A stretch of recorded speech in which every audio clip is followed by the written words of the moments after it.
हम लोगों ने श्रवण किया था कि व्यासदेव जी ने वेद को 4 भाग में किया, उसके बाद इतिहास पुराण की रचना करी, और इसलिए भी करी और महाभारत का रचना भी करी क्योंकि स्त्री द्विज नाम, स्त्री शूद्र द्विज नाम, स्त्रियों का, शूद्रों का और द्विज बंधुओं का वेद पर अधिकार नहीं, तो उनका भी कल्याण कैसा हो। सर्व वर्णाश्रमाणानाम तद्यो अमोघधृत। कैसे लोगों की श्रेय की प्राप्ति कल्याण, उसके बारे में सोचिए किया, लेकिन उसके बाद भी क्या वो प्रसन्न हुए? क्या व्यासदेव खुश हुआ? व्यासदेव बहुत खुश नहीं हुआ। तो क्यों नहीं हुआ उसके बारे में चर्चा आज हम करने वाले हैं। एक्चुअली वह अब वितर्क कर रहे हैं। वितर्क का मतलब होता है इज रिफ्लेक्टिंग, मैंने किया तो है, कुछ सही हुआ कि नहीं हुआ, कहाँ गलती रह गई, क्या कमी रह गई, इसके बारे में वो कर रहे हैं। शिवम प्रभु की नौकरी चल रही क्या? आज छुट्टी है, तो my dear Shivam Prabhu, why are you not coming here? ऐसा करते हैं, इनका प्रसादम भी हम ऑनलाइन ही भिजवा देते हैं।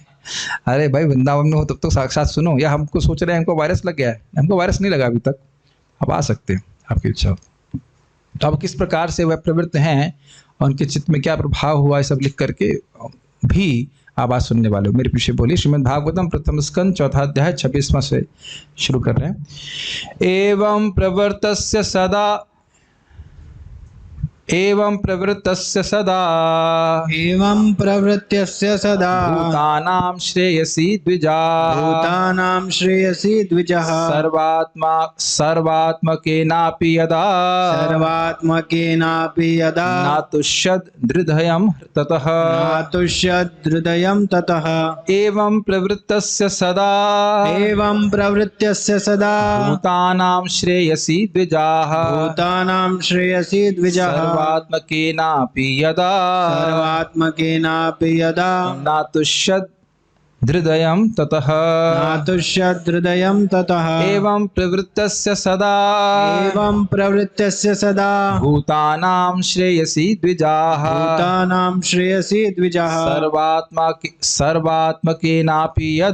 सर्वात्मकेनापि यदा न तुष्यद् हृदयं ततः। तो इसका अर्थ बड़ा स्पष्ट समझ में आ रहा है। एवं प्रवृत्तस्य सदा भूतानां श्रेयसी द्विजाः।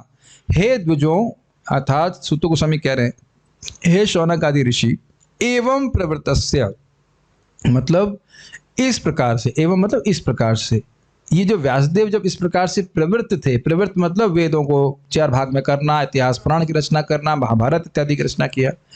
सदा भूतानां श्रेयसी, सदा मतलब सदा हमेशा वह जीवों के, भूतानाम मतलब जीवों के श्रेयसी के लिए, श्रेय प्राप्ति के लिए, कल्याण की प्राप्ति के लिए लगे हुए थे। कौन लगे हुए थे? व्यासदेव की जीवों का हित हो जाए। सर्वात्मकेना अपि, सर्वात्मक रूप से लगे हुए थे, फिर भी यदा न तुष्येद हृदयम ततः, हृदयम तो समझ में आ रहा है, हृदय यदा, लेकिन फिर भी वह तुष्ट नहीं हुए। तो आप समझ लीजिए, इतना कुछ पढ़ने के बाद तो कल कोई लोग ऑब्जेक्शन कर सकते हैं, माता जी वेद क्यों नहीं पढ़ सकती हैं?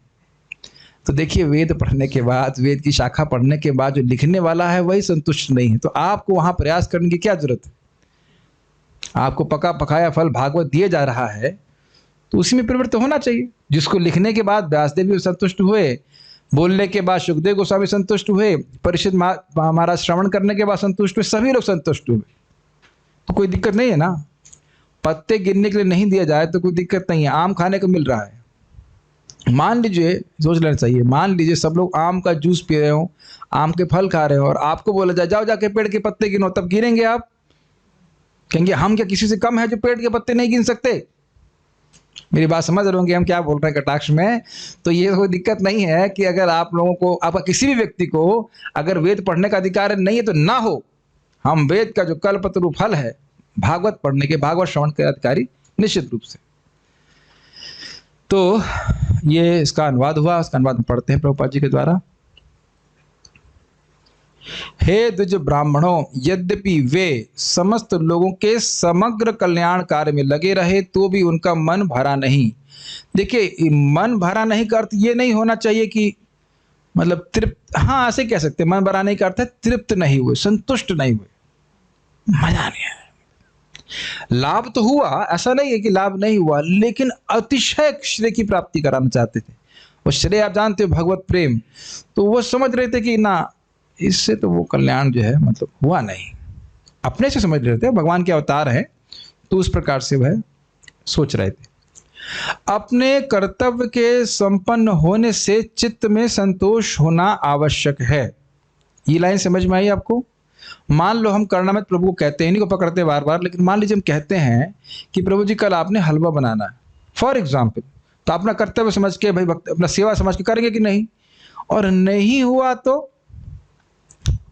किया, लेकिन वो आए, टेस्ट नहीं आया, समझ गए? तो अब आप व्यासदेव जी के बारे में क्या जानते हैं? भगवान ने उनको किस लिए भेजा इस जगत में? लोगों के कल्याण के लिए शास्त्र को प्रतिपादित किया जाए। क्या है श्लोक? माया मुग्ध जीव नाही स्वतः कृष्ण ज्ञान, जीवेर कृपा कैला कृष्ण वेद पुराण। माया से मुक्त जीव अपने आप भगवान के बारे में नहीं जानता है, तो इसलिए उन पर कृपा करने के लिए भगवान ने वेद पुराण की रचना करी। और वो किस तरह से करी? श्रील व्यासदेव जी के रूप में आके। तो अगर कोई व्यक्ति अपना कार्य करके मतलब उसका संतोष हो जाता है, संपन्न हो जाता है कार्य, तो उसके चित्त में संतोष होता है। आप मेरी बात समझ पा रहे हैं ना? जैसे कि आपने कोई चीज़ बनाई और जैसा आप चाहते थे वही स्वाद आया, तो आप खुश होते हो ना कि हम भगवान के लिए, भगवान खुश हुए, भगवान के भक्त खुश हुए। ये मान लीजिए जैसे मैं कभी मंगल आरती गाने के लिए मुझे मौका मिलता है, वो अच्छा मृदंग प्लेयर होता है, अच्छे से हम करताल बजा पाते, सब कुछ कीर्तन कर पाते, तो हाँ हमको सेवा मिली, हम ठीक से कर पाए। कभी कभी होता है कि अरे क्या आज प्रवचन ठीक से कह ही नहीं पाए, जो कहना चाहते थे वो बोल ही नहीं पाए। हर व्यक्ति, यहाँ हम अपने कंटेक्स्ट में बोल रहे हैं, हर व्यक्ति को जो कार्य करने के लिए दिया जाता है उसे कर लेता है तो संतोष प्राप्त होता है। तो यहाँ देख रहे हैं कि उनको संतोष प्राप्त नहीं हुआ, मतलब उनका कार्य अभी असंपन्न था। स्पष्ट समझ में आया? द्विजत्व के कारण आपको यह विदित है, इसको सूचित करने के लिए उनको हे द्विजा कहकर संबोधित कर रहे हैं। मतलब आप ब्राह्मण हो, आप समझ रहे हो, भक्त हो, वैष्णव हो, आप जानते हो कि जीव का कल्याण भगवान की भक्ति में ही है। तो क्योंकि अभी भक्ति को पूरी तरह से प्रतिपादित नहीं किए, तो आप समझ रहे हैं ना? समझ रहे हैं ना शौनकादिक ऋषि? समझ रहे हैं ना? हाँ, आपको ही पूछ रहा, समझ रहे हो? हाँ समझ रहे हैं। तो उसी तरह से कह रहे हैं आप द्विज हैं, आप ब्राह्मण हैं, आप समझ रहे हैं हम क्या कहना चाहते हैं। एवं अर्थात उक्त प्रकार से जीवों के हर प्रकार के श्रेय की प्राप्ति के लिए उपकार करने में प्रवृत्त श्रील व्यासदेव का जब अपने कृत्य को करने के बाद भी मन संतोष और प्रसन्नता को प्राप्त नहीं हुआ, तो स्पष्ट समझ में आ रहा है कि ये अब इससे एक सिंपल शिक्षा और आपको प्राप्त हो रही है, हम सभी को प्राप्त हो रही है कि जब व्यासदेव हाईएस्ट कल्याण में लगने का प्रयास कर रहे थे, तब वो संतुष्ट नहीं हुए श्रीमद् भागवतों को दिए बिना। तो इस जगत में हम अब क्या कहें, बड़े हीन उपकारों को करके कैसे संतुष्ट हो जा सकते हैं? समाज सेवा, व्हाटएवर, और दवाइयाँ बांटना या और कोई भी आप कार्य कर लें, जब तक जीव को भगवान कृष्ण से संपर्क प्राप्त नहीं होता है तब तक वह सुखी नहीं हो सकता है, उसका श्रेय होने वाला नहीं है। ये बात समझ लेना चाहिए। तो इस बात को आगे भी वह अपने वितर्क में प्रस्तुत करेंगे ना, जीवों को भक्ति का मैं मार्ग नहीं दिखा पाया एक्सक्लूसिवली, तो वह संतुष्ट नहीं हो। श्री व्यासदेव अपने आप से संतुष्ट नहीं थे, यद्यपि उन्होंने जन सामान्य के चतुर्दिक कल्याण के लिए वैदिक साहित्य तैयार किया था। स्पष्ट है, ऐसी आशा थी कि वे ऐसे कार्यों से संतुष्ट होंगे, लेकिन अंततः वे संतुष्ट नहीं हुए। कौन संतुष्ट नहीं हुए? वेद व्यास जी। ठीक है, ओके। आगे वाला श्लोक देखते, बहुत इजी है, कोई कुछ मुश्किल नहीं है आज। नाति प्रसीदद हृदयः, नाति प्रसीदद हृदयः, सरस्वत्यास्तटेषु च, सरस्वत्यास्तटेषु च, वितर्कयन् विविक्तस्थ, वितर्कयन् विविक्तस्थ, इदं चोवाच धर्मवेद, इदं चोवाच धर्मवेद। एकदम हिंदी जैसा है। न अति प्रसीदा, प्रसीद मतलब प्रसन्न, न अति प्रसन्न हृदयः, क्या अर्थ हुआ बताइए? बहुत अधिक उनका हृदय प्रसन्न नहीं हुआ। ठीक है, कहाँ थे? तो कह रहे हैं सरत, फिर क्या हुआ, क्या कर रहे हैं? तो कह रहे हैं सरस्वत्यास तटे शुचौ, शुचौ मतलब पवित्र। जब उनका इस प्रकार से करने के बाद भी हृदय प्रसन्न नहीं हुआ, तो वे सरस्वती जी के नदी, सरस्वती नदी के तट पर, पवित्र तट था, वहां पर बैठे। बैठने के बाद क्या करने लगे? वितर्कयन। वितर्क का मतलब होता है, हाँ, चिंतन भी कह सकते हैं, एक स्पेशल प्रकार का चिंतन जिसमें आप कहते हो कहाँ गड़बड़ हो गया। विचार विमर्शन कहा जाता है शब्द, विमर्शन समझते हैं, रिफ्लेक्शन, चिंतन, हाँ चिंतन ही कह सकते, चिंतन, रिफ्लेक्शन, मनन कि कहाँ गड़बड़ हो गई, मंथन, हाँ इत्यादि इत्यादि। तो कोई साथ में था क्या, तो कह रहे ना विविक्तस्तः, विविक्त मतलब अकेले। कुछ संस्कृत के शब्दों का बार बार सुनेंगे तो आपको ये भागवतम के श्लोक समझ में आने लग जाएंगे, विविक्त, तस्य, कस्य, अस्य इत्यादि इत्यादि। तो वही शब्द बार बार आप देख रहे हो आए हैं।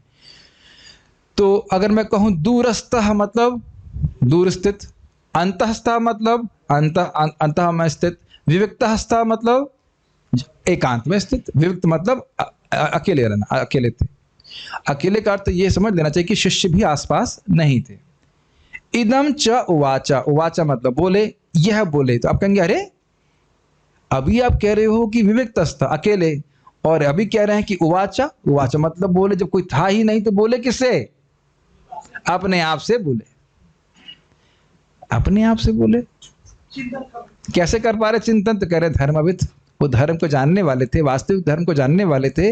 इस प्रकार का वह तर्क करने में, वितर्क करने में समर्थ थे। ग्रहण कर रहे हैं, उनका हृदय अति प्रसन्न नहीं हुआ। वह सरस्वती के तट पे, पवित्र तट पे बैठे और वह विचार करने लगे, अकेले एकांत अवस्था में विचार करने लगे और बोले। लेकिन बोलने का अर्थ आपने देखा होगा, कई बार हम लोग अपने आप से मानसिक रूप से बोलते हैं कि नहीं, अब पूरे दिन यही करते रहते हैं,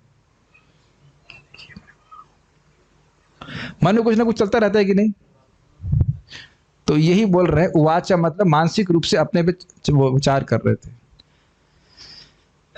इस प्रकार मन में असंतुष्ट रहते हुए ऋषि ने तुरंत विचार करना प्रारंभ किया, क्योंकि वे धर्म के सार के ज्ञाता थे, और मन ही मन कहा। क्या कहा वो आगे देखने वाले, ठीक है। बाल प्रबोधिनी, जब वे इस प्रकार हृदय में अति प्रसन्न नहीं हुए तो श्रील व्यासदेव चित्त की एकाग्रता के लिए परिशुद्ध सरस्वती के तट में निर्जन देश में स्थित होकर वितर्क करने लगे कि मेरे असंतोष के हेतु क्या है। ये एक स्वाभाविक सी बात है व्यक्ति को। देखिए, ये वितर्क की क्षमता या वितर्क की क्षमता हमारे पास होना चाहिए। This is very very important. जैसे हम भक्ति कर रहे हैं तो व्यक्ति को विचार करना चाहिए कि क्या कारण है कि मेरी कहीं प्रगति में रुकावट है, क्या कारण है कि मेरा उत्साह कम हो रहा है। मतलब मैं सबको नहीं बोल रहा हूँ, मान लीजिए कदाचित किसी का उत्साह कम हो रहा है तो उसको सोचना चाहिए कि मेरा जो उत्साह भक्ति का था वो कम क्यों हो रहा है। वैसे तो बहुत सिंपल सी बात है, अगर भक्तों के संग में रहेंगे और भक्ति ठीक से करेंगे तो उत्साह कम होने का कोई प्रश्न नहीं उठता है। लेकिन आप सीधी बात समझो, आज 2 लोगों ने मुझे बात पूछी, प्रभु जी भक्ति में उत्साह कैसे बढ़ा सकते हैं, भक्ति में उत्साह कैसे आएगा। एक इंग्लिश में पूछे टेक्स्ट करके, मैंने कहा Zoom, you just associate with those devotees who are enthusiastic। And दूसरा व्यक्ति शाम को फोन किए, मैं नाम नहीं रख रहा हूँ, प्रभु जी उत्साह नहीं आ रहा है कुछ भक्ति करने का, ये है लॉकडाउन में हम कमजोर हो गए हैं, हमारे पास प्रचार करने का मौका नहीं मिल रहा है। हमने कहा हमें तो इतना मौका मिल रहा है कि कोई लिमिट ही नहीं है। देखिए खूब प्रचार कर रहे हैं, कोई दिक्कत नहीं, बल्कि हम तो कह रहे हैं कि हमें कहीं जाना ही ना पड़े, सब लोग बाहर के, हमारे स्टूडेंट्स बाहर जाके टीचिंग करें, हमें कुछ ना करना पड़े, रोज जाके प्रवचन करना हो बस। तो मूल बात उत्साह की ये है, सत्संग में आकर के भागवत श्रवण करके व्यक्ति की श्रद्धा बढ़ जाती है। हम भगवान की भक्ति के प्रभाव को तुरंत नहीं देख पाते हैं, तो कथा श्रवण करके भागवत का प्रभाव ही यही है कि जो सुनता है उसके हृदय में भक्ति बढ़ने लग जाती है। तो भक्ति बढ़ेगी तो उत्साह डाउन कैसे होगा, पता नहीं। आप लोग तो महसूस करते होंगे, शाम को हम लोग कृष्ण कथा कर लेते हैं तो सुबह का उत्साह बढ़ जाता है, सुबह जब करते हैं सब अच्छे प्रकार तो शाम को कथा सुनने का उत्साह होता है। तो कहाँ निरुत्साह होने की बात ही कहाँ है। अरे जब ओष्ठ के स्पंदन मात्र से व्यक्ति के सारे पाप छिन्न भिन्न हो जाते हैं, मन लगे या न लगे, तो इससे आसान प्रोसेस क्या है। प्रसाद एक एक कौर खाने से करोड़ों यज्ञों का लाभ मिल रहा है, तो क्या उत्साहित ना होने की बात है। बस ये है कि उन दोनों ही भक्तों ने मेरी बात नहीं सुनी। दोनों को मैंने बहुत पहले बोला था कि आप आ जाओ, हमारा जूम का कार्यक्रम चल रहा है, तो वो आए नहीं। अब वो आ रहे हैं तो शायद धीरे धीरे उनका उत्साह, शायद आएंगे या पता नहीं आएंगे कि नहीं आएंगे, आएंगे तो समझ में आएगा कि उत्साह अपने आप बढ़ जाता है। मैं खाली इस बात में बोल रहा था कि व्यक्ति को वितर्क करने की क्षमता होनी चाहिए कि अगर मेरा जब अच्छा हो रहा है तो क्यों हो रहा है, तो मैं चीज़ को करूं। अगर मान लीजिए जब मैं कुछ कठिनाई आ रही है तो कहाँ गड़बड़ हो रही है, वहाँ देखो कहीं मैं किसी का वाणी से अपराध तो नहीं कर रहा। ये निरुत्साह की बात नहीं होती है, वन शुड रिफ्लेक्ट। रिफ्लेक्शन समझ रहे हैं, रिफ्लेक्शन की भावना होनी चाहिए। और वैसे ये जाप करते हैं तो धीरे धीरे करके ये भावना आती है। जब थोड़ा सत्वगुण बढ़ता है तो अपने आप व्यक्ति रिफ्लेक्टिव हो जाता है, कितना समय मैं व्यर्थ कर रहा हूँ फालतू की बात पे, कितना समय भगवान की भक्ति में लगा रहा हूँ। ये मैं एक शब्द वितर्क पे बोल रहा हूँ, तो यहाँ पे व्यासदेव जी वितर्क कर रहे हैं कि क्या कारण है मैं इतने सारे अच्छे कार्य में लगने के बाद भी संतुष्ट नहीं हुआ। ठीक है, इस प्रकार से विचार करते हुए अपने मन में ही खुद को कहने लगे। तो उवाच शब्द किसके लिए? वो अपने के लिए ही कह रहे हैं, अपने से बात कर रहे थे। इसको जहां तक मैं समझ रहा हूं इंग्लिश में सॉलिलोक्यू कहते हैं, सॉलिलोक्वी, SOLILOQUY, सॉलिलोक्वी। अपने से व्यक्ति बोलता था। शेक्सपियर पढ़े थे तो वहां पे शब्द आया था, 10वीं में पढ़ाई किए थे। इस प्रकार से वितर्क करने का हेतु क्या है? तो इस पर कह रहे हैं कि धर्मविद, मतलब वो धर्म को जानते थे। कैसे वो इस प्रकार का वितर्क कर पाए कि मैं जीवों का कल्याण नहीं कर पा रहा हूं? यह धर्म के सार को जानने वाले थे। इसलिए अधिकारी होते हुए मेरी कृति से, हाँ, यदि मुझको ही संतोष रूपी फल प्राप्त नहीं हुआ तो भविष्य में अन्यों को किस प्रकार से प्राप्त होगा? तो धर्म के इस रहस्य को वो जानते थे। कितना सुंदर बात बोले, कह रहे हैं जब मैं ही संतुष्ट नहीं हूं तो मेरे द्वारा जो लिखा गया ग्रंथ है उसको पढ़ेगा व्यक्ति तो कैसे संतुष्ट होगा, बताइए। इस संबंध में एक छोटी सी घटना है, बड़ी विनोदपूर्ण। परम पूज्य राधा गोविंद महाराज उस वक्त स्वस्थ थे 2008 में। 2008 की बात है, मैं उस क्लास में था, बड़ा आनंद आता। मैं बता चुका हूँ पहले भी, लेकिन फिर से बताऊंगा, बड़ा आनंद आता है उसे बताने में। तो एक व्यक्ति थे, वो ज्यादा ही बोल रहे थे, उनका नाम उन्होंने परीक्षित महाराज दे दिया था। फालतू के प्रश्न करते थे वो। तो एक दिन ऐसे बोलने लगे, महाराज क्लास समाप्त, कुछ बोले होंगे, जीव गोस्वामी जी कुछ बोले होंगे, जीव गोस्वामी जी को टीका बोल रहे थे। तो व्यक्ति एकदम विरुद्ध भाषण करने लगा कि ब्रह्मांड पुराण में तो ये लिखा है, हम जीव गोस्वामी को क्यों माने, ऐसे कर एकदम बोलने लगा। मतलब महाराज जी पहले समझाए प्रेम से, अरे भाई आपको उतना शास्त्र नहीं समझ में आएगा, जीव गोस्वामी जितना समझते हैं आप नहीं समझ सकते हो। जीव गोस्वामी जी भी सारे पुराण पढ़ के ही लिख रहे हैं जो कुछ लिख रहे हैं। 2 बार समझाए, 3 बार समझाए, नहीं हम ब्रह्मांड पुराण को माने कि जीव गोस्वामी को माने। 2 बार 3 बार हो गया, फिर महाराज गुस्सा आ गए। महाराज गुस्सा बड़ा मजेदार था, तो महाराज गुस्सा नहीं करते। बोले महाराज, अरे भाई जिन शास्त्रों को लिखने वाला रो रहा है उसको पढ़ने वाले का क्या हाल होगा? तुम क्यों पढ़ रहे हो उस शास्त्र को? भागवत क्यों नहीं पढ़ते? सब लोग खूब जोर से ताली मारे और चुप हो गया। और वो इतने अनकॉन्शियस थे कि उनको तब भी पता नहीं चला कि उनको डांट लगी, तो सुधरे नहीं उसके बाद। तो कहने का अर्थ ये है कि बड़ा स्पष्ट, श्रीमद् भागवतम की रचना करके व्यासदेव जी पूरी तरह संतुष्ट हुए। तो उसी को हमें पढ़ना है और उसी के द्वारा हमें संतुष्टि प्राप्त होगी। आप देख लो, किसी भी ग्रंथ में कुछ ना कुछ कर्मकांड जरूर होता है, समझ रहे हैं? भागवत में किसी एक श्लोक में दिखा दीजिए कर्मकांड का विचार, कहीं कुछ भी ऐसा नहीं। भगवान की भक्ति के अलावा कुछ रखा ही नहीं गया। इसीलिए बोला गया था ना, याद आ रहा है, ऐसा आम है का फल है ये, ऐसा फल है ना जिसमें गुठली है ना छिलका है, केवल रस ही रस है कि नहीं? अगर ऐसे फल आने लग जाए तो करना प्रो की मेहनत खत्म हो जाएगी एकदम। बस लिया और मैश किया, और मैश भी करने की जरूरत नहीं है क्योंकि रस रूप है वो, याद आ रहा है, फल रूप भी है और रस रूप भी है। तो इस प्रकार से भागवत में कोई श्लोक त्याज्य नहीं है। ये नहीं कह सकते कि अच्छा नहीं है, स्वीकारनीय नहीं है। तो इसलिए वो कह रहे हैं कि स्वाभाविक रूप से वो खुद ही आप सुन चुके हो, किम वा परेर ईश्वर, क्या कोई और शास्त्र पढ़कर तुरंत ईश्वर भगवान कृष्ण हृदय में आते हैं? उत्तर क्या है? नहीं आते हैं। तो पढ़ने की क्या जरूरत है? तो खुद शास्त्र लिखने वाला बोल रहा है कि मेरे अन्य कृतियों को पढ़ने की जरूरत नहीं है, केवल आप श्रीमद् भागवतम को श्रवण कीजिए। स्पष्ट है? तो ये बड़ा विशेष बात यहाँ सीख रहे हैं कि जो व्यक्ति स्वयं खुद ही संतुष्ट नहीं है तो उसकी कृति को पढ़ के और लोग कैसे संतुष्ट होंगे? तात्पर्य, ऋषि अपने मन के असंतोष का कारण ढूंढने लगे। सिद्धि तब तक नहीं मिल पाती जब तक कोई हृदय से संतुष्ट न हो। हृदय की तुष्टि को पदार्थ से परे ढूंढना होता है। अब आप समझ गए कि मैं स्लो हुआ, उसका मतलब कुछ कहना चाहता हूं उसके ऊपर। सवै पुंसाम परो धर्मो यतो भक्तिर अहदोक्षजय अहेतुकी अप्रतिहता ये नात्मा सुप्रसिद्ध। श्लोक तो हम खूब जानते हैं, लेकिन इसको ही अपने जीवन का लक्ष्य बनाना है। यही प्रश्न उठाया गया ना, शास्त्रों का वह सार जो जीव को अति प्रसन्न कर दे, क्योंकि जीव जगत में केवल प्रसन्न होने के लिए सारे कार्य कर रहा है, अप्रसन्न होने के लिए कोई कार्य नहीं कर रहा है। हाँ, उसको मिल जरूर रहा है अप्रसन्नता, कुछ ग्रहण कर रहे हैं ना इस बात को? शादी करता है, खाना खाता है, परिवार बांधता है, बहुत सारे घर बनाते हैं बड़े बड़े, क्या उद्देश्य? दुखी होने के लिए। कोई कहो बंगला क्यों बना रहा हूँ, मैं बहुत सुखी था इसलिए बहुत दुखी होने के लिए बना रहा हूँ, कोई ऐसा बोलेगा? कोई कहेगा शादी क्यों कर रहे हो, भाई हम बहुत प्रसन्न थे आश्रम में, अब बहुत दुखी होने के लिए कुछ सोचना कर रहे हैं इस प्रकार से। क्या कोई इस एटलीस्ट जान की कोई करता है इस प्रकार से? वो तो बेचारे भोले भाले होते हैं, तो परिवार वाले बताते भी नहीं कि वो कितने दुखी हैं, है ना? तो कहते हैं चलो बेटा शादी कर लो, फिर कह देते हैं अरे शादी हो गई, अरे संतान उत्पन्न कर लो। तो वो बताते भी नहीं कि हम लोग कितना दुखी हुए। ये भी इंटरेस्टिंग बात है।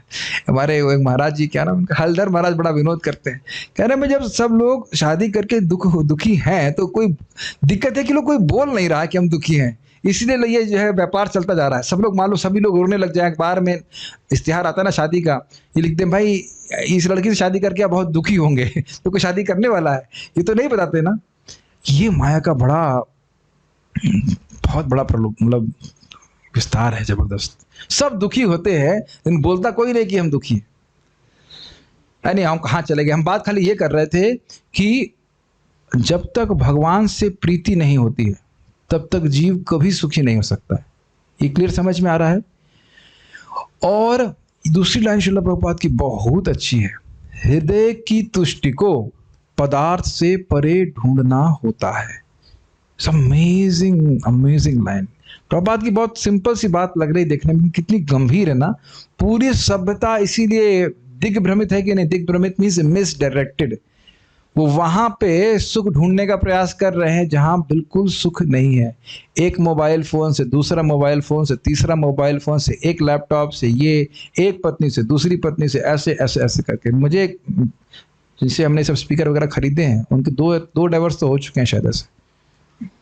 तो तीसरी वाली जो थी वो भी कह रही थी, उससे कहता तुमको भी मैं डिवोर्स दे देता हूँ। कहते तुम दो या ना दो, लेकिन तुम्हारी प्रॉब्लम मैं नहीं हूँ, तुम्हारा मन है। मतलब लगता है ब्रह्म ज्ञानी होगी वो, जो भी रहा हो, लेकिन दैट्स अ फैक्ट।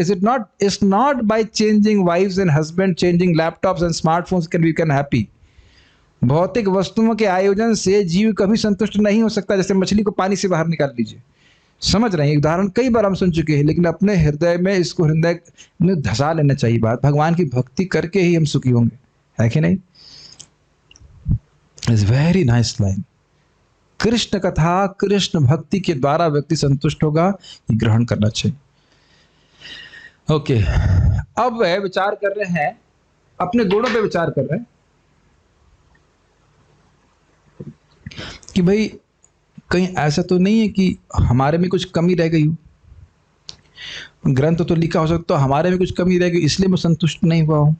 तो अपने अंदर देख रहे हैं कि नहीं, हमारे अंदर तो कोई कमी नहीं है, उसको बता रहे हैं क्यों हमारे अंदर कमी नहीं। व्यासदेव जी जरा देखिए, धृतव्रतेन हि मया, धृतव्रतेन हि मया, छंदांसि गुरवो अग्नयः, छन्दांसि गुरवो अग्नयः, मानिता निर्व्यलीकेन, मानिता निर्व्यलीकेन, गृहीतं चानुशासनं, गृहीतं चानुशासनं, भारतव्यपदेशेन, भारतव्यपदेशेन, याम्नायर्थश्च प्रदर्शितः, याम्नार्थस्य च प्रदर्शितः, दृश्यते यत्र धर्मादि, दृश्यते यत्र धर्मादि, स्त्रीशूद्रादिभिरप्युता।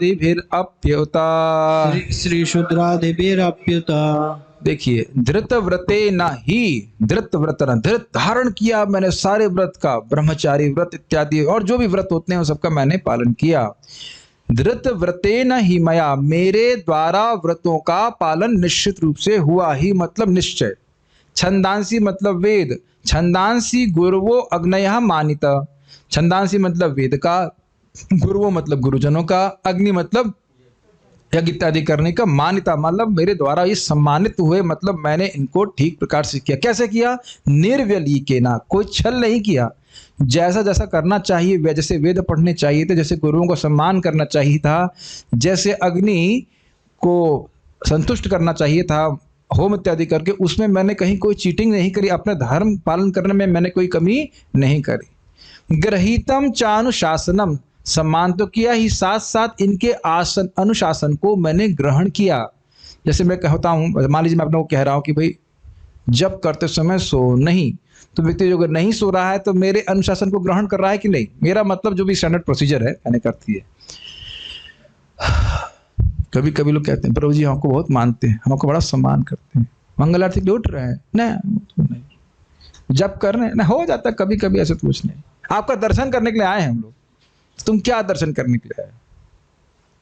क्या दर्शन करने के लिए आए? कुछ सुन नहीं रहे हो तो क्या दर्शन करने के लिए आए? सब लोग ऐसे नहीं है, कुछ लोग ऐसे होते हैं जो इस प्रकार से करते हैं। एक वक्त को मैंने बोला प्रभु जी, मैं थोड़ा भावुकता में बोला, प्रभु जी मैं आपको, मैं चाहता नहीं कि आप अच्छा डिवोटी था, I don't want to lose you, मैं थोड़ा इमोशनली बोला। Yes Prabhu ji, I also don't want to lose your lotus feet. हमने कहा अच्छा ठीक है, आपके चरण कमलों को मैं नहीं खोना चाहता हूँ। हमने कहा ठीक है, तो कल आ जाना, मिल जाएंगे चरण कमल। तो नहीं आए मंगल आरती, जब करने में देर अभी तक नहीं आए, अभी तक माया के ही चरण कमल का भजे तत पाद सरोज गंधा हूं, माया के ही चरण कंध का खुशबू लेने में सुखी हो रहा है, आस्वादन कर रहे हैं। ये सब होता है, लेकिन यहाँ पे ऐसा नहीं कहते गृहीतम च अनुशासनम। देखिए ये बात बहुत सिंपल लगती है, लेकिन किसी व्यक्ति के अनुगत्य में रह करके भजन करना बहुत मुश्किल है। प्रायः लोग अपने मन से जो कुछ करना चाहते हैं वो करना चाहते हैं। जैसे मैंने कल बता रहा था एक वक्त हो कि आप सुबह माला क्यों नहीं करते, कहता है चतुर्मास में हम 92 राउंड्स करते थे। मैंने कहा क्यों करते थे? वो महत्वपूर्ण समय था। हमने कहा महत्वपूर्ण समय नहीं है, बाहर रहने का ये खतरा रहता है कि एक बार व्यक्ति बाहर रहने लग गया, सोचता है कि मैं तो अपने बारे में सब जानता हूं, मैं सब कुछ सही कर लूंगा। कृपा नहीं आओ, मैं तो ज्यादा नेगेटिव नहीं जा रहा हूं, बस खाली मैं ही कहना चाह रहा हूं कि अनुशासन में रहना बहुत इंपॉर्टेंट है। मंगल आरती करना, जप करना, भक्ति करना, भागवत सुनना, एक अनुशासन में व्यक्ति को रहना चाहिए। तो कहा मैंने इस प्रकार से ग्रहण किया, वहां कोई कमी नहीं थी। अच्छा ये तो अपनी बात हो गई।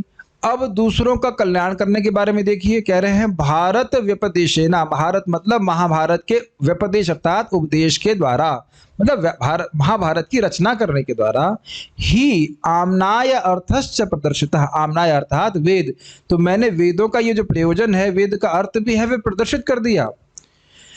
दृश्यते यत्र धर्मादि, दृश्यते मतलब जिससे देखा जाता है, धर्म आदि जहां देखा जाता है, यत्र मतलब जहां देखा जाता है, जिस महाभारत में देखा जाता है धर्म आदि, धर्म अर्थ काम मोक्ष, ये सब महाभारत के द्वारा देखा जाता है। किसके द्वारा? स्त्री शूद्रादिभिर अप्युत, मतलब स्त्रियों का, आपने सुना था स्त्रियों का, द्विजबंधुओं का और शूद्रों का वेद पे अधिकार नहीं है, लेकिन उसी वेद के प्रयोजन को मैंने महाभारत के उपदेश के द्वारा प्रस्तुत कर दिया। तो कहीं किसी के कल्याण में कुछ छोड़ दिया वैसे नहीं है भाई। मान लो द्विज है तो पढ़ें वेद, कोई दिक्कत नहीं है, पढ़ें वो इतिहास पुराण पढ़ें, पढ़ें वो उपनिषद पढ़ें, कोई दिक्कत नहीं है, वो अपना कल्याण कर सकते हैं। तो कह नहीं भाई स्त्री द्विज और स्त्री द्विज बंधु और शूद्र रह जाएंगे, तरे उनके लिए भी तो महाभारत के द्वारा मैंने सारे अर्थ प्रकाशित कर दिए हैं, उतना मतलब निश्चित ही कर दिया है। तो फिर कहां कमी रह जा रही? ठीक है, मैंने कठिन व्रतों का पालन करते हुए वेदों की, गुरु की तथा यज्ञ वेदी की मिथ्या आडंबर के बिना पूजा की है। मिथ्या आडंबर मतलब दिखावा नहीं किया है, वास्तविक पूजा की। मैंने अनुशासन का भी पालन किया है और महाभारत की व्याख्या के माध्यम से शिष्य परंपरा को की अभिव्यक्ति दी है, जिससे स्त्रियां, शूद्र तथा अन्य द्विजबंधु लोग भी धर्म के मार्ग का अवलोकन कर सकते हैं। अवलोकन मतलब समझ रहे, दिख जाता है उनको, हाँ भी क्या करना है धर्म। बाल प्रबोधनी, इसको अब वितर्क वाक्य से प्रदर्शित कर रहे हैं, धृतव्रतेना इत्यादि 4 श्लोकों से।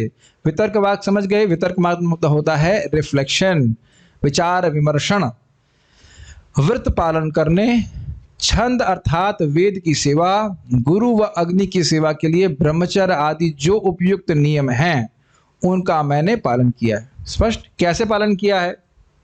तो इस पर कह रहे हैं निर्व्यलीकेन, व्यलीक अर्थात कपट, माने श्रद्धा विश्वास आदि से रहित।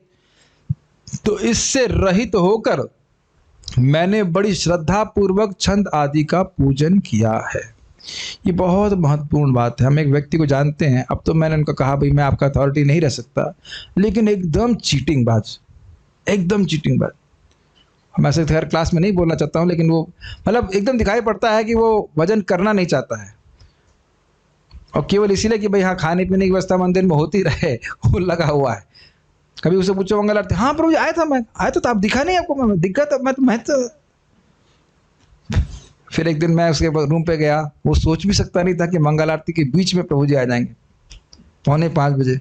वो तब बाल भोग कर रहे थे, मतलब उठ रहे थे तब। मैंने कहा लाला ऐसा करो, रिचार्ज तो मैं करा दूंगा, आप जूम पे आओ।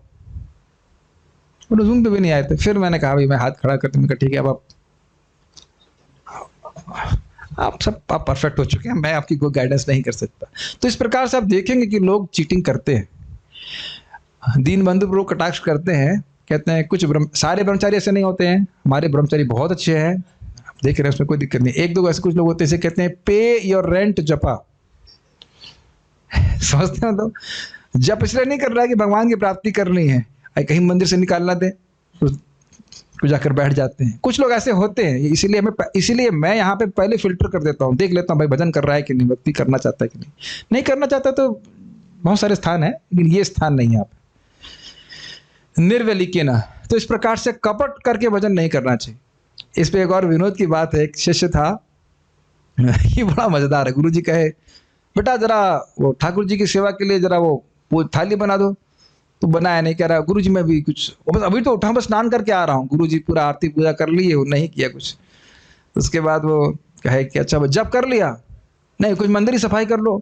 अरे गुरु जी अभी मैं बस अभी जब संख्या तो पूरी कर लूँगा, ऐसे करके। तो उसके बाद फिर आगे कुछ कहे गुरु जी भागवत में नहीं आया, अरे गुरु जी थोड़ा पेट दर्द था, ऐसे करे। अच्छा फिर आखिरी में गुरु जी बोलते हैं बेटा प्रसाद पा लिया। गुरु जी देखिए सुबह से आपके कोई आज्ञा पालन नहीं किया है, तो ये आज्ञा में कैसे मना कर सकता। मुझे याद है कि यहाँ पे एक ब्रह्मचारी था, बोला प्रभु जी मेरे पेट में बहुत दर्द है, जा रहा रूम पे जाके जब कर लूँ। हमने कहा ठीक है बेटे जाओ। परम पूज्य जनार्दन महाराज मॉर्निंग वॉक के लिए जाते हैं, वहाँ गए। आपको ब्रह्मचारी केशी घाट पे क्या कर रहा था? ओ तो ये सब जो है धोखेबाजी नहीं चलती। वस्तुतः देखिए धोखा आदमी अपने आप को देता है, तो ना भगवान को दे सकता है ना गुरु को दे सकता है। जैसे मान लीजिए डॉक्टर आपको प्रिस्क्राइब कर दे, भाई ये सुबह 10 गोली इधर खानी है, 5 गोली इधर खानी है, तो डॉक्टर को बता दीजिए, ना बताइए कि हम दवा खा रहे हैं नहीं खा रहे हैं। खुद व्यक्ति जब सोचता है कि मैं बीमार हूं, मैं ठीक होना चाहता हूं, तो चीटिंग नहीं करेगा ना डॉक्टर से। अब डॉक्टर का ये तो कर्तव्य नहीं कि देखे कि भाई आप माला कर रहे हैं, मतलब सॉरी दवा खा रहे कि नहीं खा रहे। यानी हम इस पे बोल रहे थे वेलिक शब्द पे ध्यान दीजिएगा कि भगवान की प्राप्ति वही कर सकता है, ब्रह्मा जी बोल रहे हैं, जो निर्वेलिक भजन करता है। निर्वेलिक समझ रहे हैं, निष्कपट। आप सुने हो ना, यो अमाया संततया अनुवृत्तिया, ये अपने को पकड़ के चलना चाहिए। खुद व्यक्ति प्रश्न कर ले कि क्या मुझे कृष्ण की प्राप्ति करनी है। वैसे एक पॉजिटिव पॉइंट ये भी है, शास्त्र का एक वचन है कि कोई धोखा देने के लिए, दूसरों को दिखावा करने के लिए भी भगवान को प्रणाम करता है, तो भगवान 100 जन के पाप नष्ट करते हैं। ये भी एक भागवत में आया है इस प्रकार से। दिति कर रही थी, वो व्रत कर रही थी इंद्र को मारने के लिए, तो इंद्र दिखावा कर रहे थे उनकी सेवा करने के लिए, लेकिन उनकी भक्ति के प्रभाव से इंद्र का हृदय भी परिवर्तित हो गया। तो भक्ति का दिखावा भी करे तो ठीक है, लेकिन करे तो सही, कुछ दिखावा तो करो कहीं। लेकिन यहाँ पे हम देख रहे हैं कि निर्वेलिक भाव से भजन, बहुत अच्छे से निष्कपट भाव से उन्हें भजन किया। और सबसे इंपॉर्टेंट बात करें, श्रद्धा विश्वास से सहित होकर के कि नहीं ये हरे कृष्ण मंत्र मेरे को सिद्धि प्रदान करेगा। ध्यान दीजिएगा कि जिस व्यक्ति को ये श्रद्धा है, प्लीज कान खोल के सुनिए, कि भगवान का नाम ही मुझे पूर्ण सिद्धि प्रदान कराएगा, वह सबसे बड़ा साधक है साधन अवस्था में भी। इसीलिए हम लोग शास्त्र जो पढ़ते हैं उसमें ये बात बहुत प्रमुख रूप से बल दिया जाना चाहिए कि भगवान का नाम उच्चारण हमने करना है, यही हमको परम सिद्धि प्रदान करने वाला है। इसीलिए भक्तिविनोद ठाकुर जी बोलते हैं। ठीक है, तो निर्वेलिक मतलब हाँ ये सही बात है, विश्वास है। जैसे फिर समझ लीजिए डॉक्टर ने आपको दवा दिया, तो विश्वास है ना कि दवा ठीक करेगी, तब तो पूरा ग्रहण करेंगे ना उसको, तब करेंगे तो ठीक हो जाएंगे। ये बात बोल रहे हैं। बहुत अच्छा ये शब्द है निर्वेलिक। किसी को भी अब देखिए, ध्रुव महाराज देखिए, प्रहलाद महाराज देखिए, कहीं पे भी जो भजन किए हैं उन्होंने निर्वेलिक भजन किया। 16 माला की है तो उसमें कुछ खिंचकाच नहीं, 16 माला की तो 16 माला करी। मतलब उन्होंने तो 16 माला से अधिक किया, मतलब हमारे को बोला गया 16 माला तो 16 माला कर ले, और हम ही जानते हैं कि हम किए हैं कि नहीं किए हैं। ठीक है, छंदांसी अर्थात वेद और उनका पूजन अर्थात अध्ययन। समझ में आ गया है? छंदों का पूजन किया, मान्यता मतलब उनका पूजन किया, तो वेदों का पूजन उनका अध्ययन किया। गुरु पूजा प्रसिद्ध है, मतलब गुरुओं की सेवा करी। और अग्नि पूजा अर्थात होम आदि। स्पष्ट समझ में आ रहा है? अग्नि की पूजा मतलब उनकी होम किया। उनके अनुशासन को मैंने ग्रहण किया है, अर्थात जैसा उन्होंने कहा वैसा मैंने किया है, इसमें संदेह नहीं है। इसको सूचित करने के लिए ही शब्द का प्रयोग कर रहे हैं। जरा देखिए कहाँ पे, वापस श्लोक देखिए। धृतव्रतेना ही आ रहा ही पहली लाइन में, हाँ, मेरे द्वारा सारे व्रतों का ठीक ठीक पालन किया गया। ओके, एक बात और इम्पोर्टेंट है इस संबंध में, भगवान कृष्ण कहते हैं कि जब कोई व्यक्ति अपने गुरु की आज्ञा का पालन, गुरु मतलब वैष्णव प्रमाणिक गुरु, कान फकाओ गुरु नहीं, लेकिन जो प्रमाणिक वैष्णव गुरु को बोल रहा है तो भगवान उसके हृदय में देख रहे हैं कि वह गुरु की आज्ञा पालन कर रहा है कि नहीं कर रहा। और बड़ा स्पष्ट है, इस्कॉन में तो बड़ा स्पष्ट है, प्रभुपाद जी बड़ा स्पष्ट रूप से बोलते हैं, the first instruction of the spiritual master is to take prasadam 3 times a day। अरे मेरे चचरिता में तो यही लिखा हुआ था, नहीं आपके कुछ अलग लिखा हुआ है? अच्छा, एक बार मुझे याद कर दो क्या लिखा था। The first instruction of the spiritual master is to, कुछ याद नहीं आ रहा क्या है, is to chant Hare Krishna mantra, chant 16 rounds. This is very very एकदम स्पष्ट लिखते हैं प्रभुपाद जी, इसमें कोई किचकाच नहीं होना चाहिए। कोई भी वैष्णव आपको कुछ और, मतलब वैष्णव मतलब कोई भी भक्त किसी को अगर मोहित है, कुछ भी ये बात से कुछ अलग बोल रहा है तो आप देखो प्रभुपाद जी ये बोल रहे हैं, आप क्या बोल रहे हो। कभी कभी लोग इस प्रकार की बात बोल देते हैं, ये प्रभुपाद जी के समय में हुआ था, अभी हो जाए तो कोई आश्चर्य की बात नहीं है। प्रभुपाद जी एक जगह गए और वहाँ एक उनकी शिष्या, उनकी माता जी थी वहाँ पे, वो क्लास में बैठी हुई थी और अद्भुत, प्रभुपाद जी तो भगवान से एकदम कनेक्टेड है, उनसे पूछे तुमने 16 माला किया, और उन्होंने नहीं किया, एकदम सक पका गई, अरे प्रभुपाद मेरे से क्यों पूछने लगे। कुछ बोली नहीं, लेकिन बाद में उसमें लिख रही थी कि उनकी अथॉरिटी ने बोला तुम अगर सेवा कर रही है तो 16 माला नहीं भी करोगी तो चलेगा। हमारे एक भक्त बीच में बैठे हुए हैं, उनकी दीक्षा भी हो गई थी और उनके अथॉरिटी बोले भी नहीं कि तुम 16 माला करते हो कि नहीं, मुझे खुद बता रहे थे हम 4 माला करते थे, हमारी दीक्षा भी करवा दी गई थी, है कि नहीं। किसको बोल रहा हूँ, जिसको बोल रहा हूँ उसे पता है, उसने मुझे खुद ही बताया था। उनकी कोई गलती नहीं है, उनकी अथॉरिटी की गलती है, उन्हें बताना चाहिए बैठ के माला करो बेटा, तो ऐसा, और उसके बिना दीक्षा भी दिलवा देगी, क्योंकि ताकि सेवा करते थे लगा रहो उसको सेवा में। तो मैंने तो एक सिंपल प्रिंसिपल बना के रखा है, मेरे से दूर चला जाए लेकिन शुद्ध हुए बिना ना जाए, मेरे पास रहे तो भक्ति करे ठीक से, चला जाए दूर कोई बात नहीं। प्रभु जी हमें पसंद नहीं, आप सुबह उठाते हो मंगल आरती जप लो, ठीक है जाओ, भाई पिटाई दोनों जगह खानी है, तो यहाँ खा लो या माए से खा लो, यहाँ की पिटाई पसंद नहीं आ रही तो माए से पिट लो, क्या दिक्कत, हमें कोई दिक्कत नहीं है।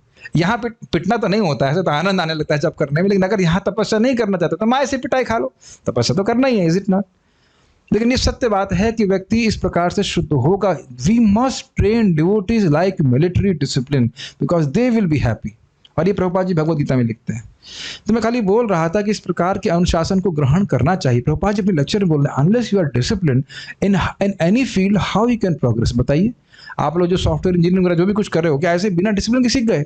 हाँ जब मन होगा तो पढ़ लेंगे अपना, है ना। ऐसे तो आपने एक CS किया है ना, क्या डिसिप्लिन नहीं लगाया? बताइए आप। हर जगह व्यक्ति अपना डिसिप्लिन लगा रहा है, सोच रहा भक्ति में मस्ती से कर लूंगा तो प्रगति कर लूंगा, ऐसा नहीं हो पाएगा। ये शब्द मुझे बड़ा अच्छा लगा था, अनुशासन को स्वयं ग्रहण की। एक और बात है, ये नहीं था कि व्यासदेव जी के पीछे मॉनिटर लगा हुआ था व्यक्ति, आज उठेगी नहीं टाइम से, आज आए कि नहीं, आज जब किया है कि नहीं, खुद ही ग्रहण किया इस प्रकार का अनुशासन। बहुत अच्छा शब्द मुझे लगा था अनुशासन शब्द। मुझे एक और इस पे बात याद आ रही है, परम पूज्य राधा गोविंद महाराज जी कह रहे थे, कोई भक्त उनको बोला, गुरुजी उनके गुरुजी उनको डांटे होंगे, मतलब उस भक्त को, तो बोला अरे गुरु हैं तो क्या कपाल पे चढ़ेंगे गुरु जी हैं तो क्या मेरे सिर पे चढ़ेंगे?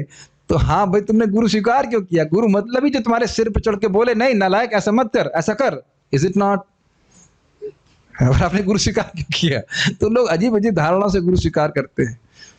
एनीवेज, एक और सुंदर बात यहाँ पे चैतन्य चरितामृत की, बहुत सुंदर बात है। दीक्षा काले शिष्य करे आत्मसमर्पण, से काले कृष्ण करे तार आत्मसमी। बहुत सुंदर बात है।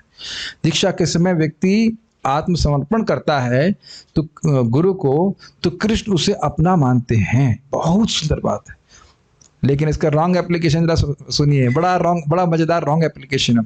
मैंने सुना इस प्रकार से, एक माता जी बांग्लादेश से, सारी बांग्लादेशी माता जी के लिए नहीं बोल रहा हूँ, एक माता जी ऐसी थी, तो वह परम पूज्य जयप्रताप महाराज से दीक्षा लेने के लिए आई, तो कह रही आत्मसमर्पण तो करना ही है, तो ऐसा करती हूँ कि मछली खा लेती हूँ फिर दीक्षा की बातों में नहीं खाऊंगी। अरे ऐसा नहीं होता है कि दीक्षा के बाद नियम पालन करने होते। कैसे कैसे इग्नोरेंस होते हैं। फिर महाराज का पेपर निकाल दिए, उस गट्ठी में से कहते हैं ये भी योग्य नहीं है। जिस दिन से हमने संकल्प किया कि मैं भक्ति ठीक से करूंगी या करूंगा, उसी दिन से नियमों का पालन करना चाहिए, उसी दिन से कृष्ण को स्वीकारते हैं। समझ रहे हैं ना? Anyhow, हम खाली अनुशासन पे बोल रहे थे। अगर अनुशासन नहीं है तो we are not disciples. We may have accepted initiation but we are not disciples. तो जब मंगल आरती जा रहा है, जप कर रहा है, भक्ति कर रहा है, वो वास्तविक रूप में प्रभुपाद जी का शिष्य है या उनके शिष्यों का शिष्य है, ग्रहण कर रहे हैं। कई बार लोग बोल देते हैं आपके गुरु जी का नाम क्या? हमारे गुरु जी ये नाम है। हाँ ठीक है, लेकिन तेरा क्या काम है? तू क्या काम कर रहा है, ये देखना पड़ेगा। बहुत गंभीरता से इस पे बोल रहे थे भक्ति विज्ञान महाराज। तो सोचते हमारे गुरु परमहंस होंगे तो हम मुक्त हो जाएंगे। ऐसा नहीं होता है। हाँ, गुरु महान होने चाहिए, लेकिन उनकी आज्ञा पालन करेंगे ना, तब तो। हमारे गुरु महाराज दीक्षा के समय एकदम स्पष्ट बोले, don't think that Diksha will liberate you. Exact शब्द हैं। अब रिकॉर्डिंग तो हमें याद नहीं है, लेकिन साक्षात सुना था मैं। ऐसा मत सोचना कि दीक्षा के द्वारा हम मुक्त हो जाएंगे। वाह, ऐसा नहीं होता। It's a process we have to follow, is it not? इसमें संदेह नहीं है, इसको सूचित करने के लिए ही शब्द का प्रयोग कर रहे हैं। क्लियर, समझ में आ रहा है? तो इसमें कोई अपनी तरफ से उनकी कोई कमी नहीं थी। अगला देखिए।